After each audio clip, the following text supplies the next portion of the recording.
Good evening. This week we're talking about inauthentic contributions and fake news.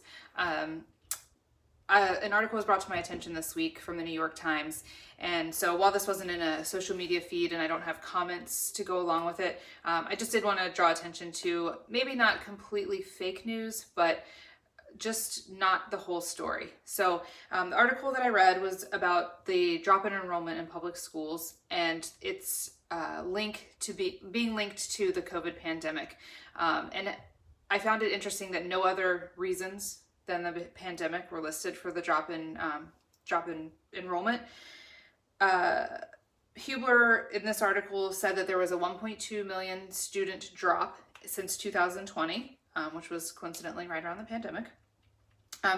And that there's just no explanation other than that the parents were fed up with the remote instruction and mask mandate, or that due to loss of jobs, which turned to homelessness, which led to school closures, the kids just simply dropped out of school. So while I do think that those things probably contributed, I did a little further research to see what other contributing factors there may have been. I looked at an article by Thies, and I will list all these here in the submission of this video, who cited a study done by Free to Learn that showed that 81% of parents were overwhelmingly concerned with what was being taught. So quality, and the content of the education in the public schools.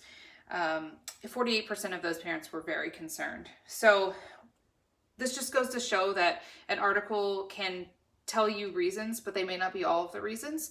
So I found it very interesting that the article failed to mention anything other than the pandemic. The original article failed to mention anything other than the pandemic as a source of why enrollment dropped. I don't know that the author had any malicious intent, other than just that was the perception that this author had.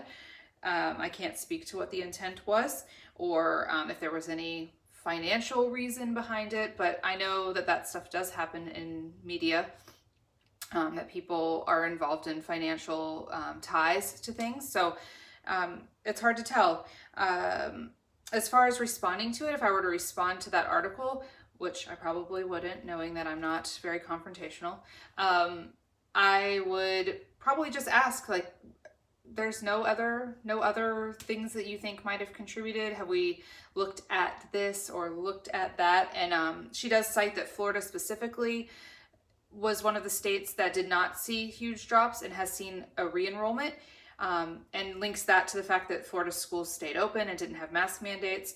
But there are some other things about Florida and the content of the education that maybe that had something to do with it as well. So again, we just have to be very diligent about reading all different sides of things, and initiating discussion if it's a social media post and we think, that doesn't sound right.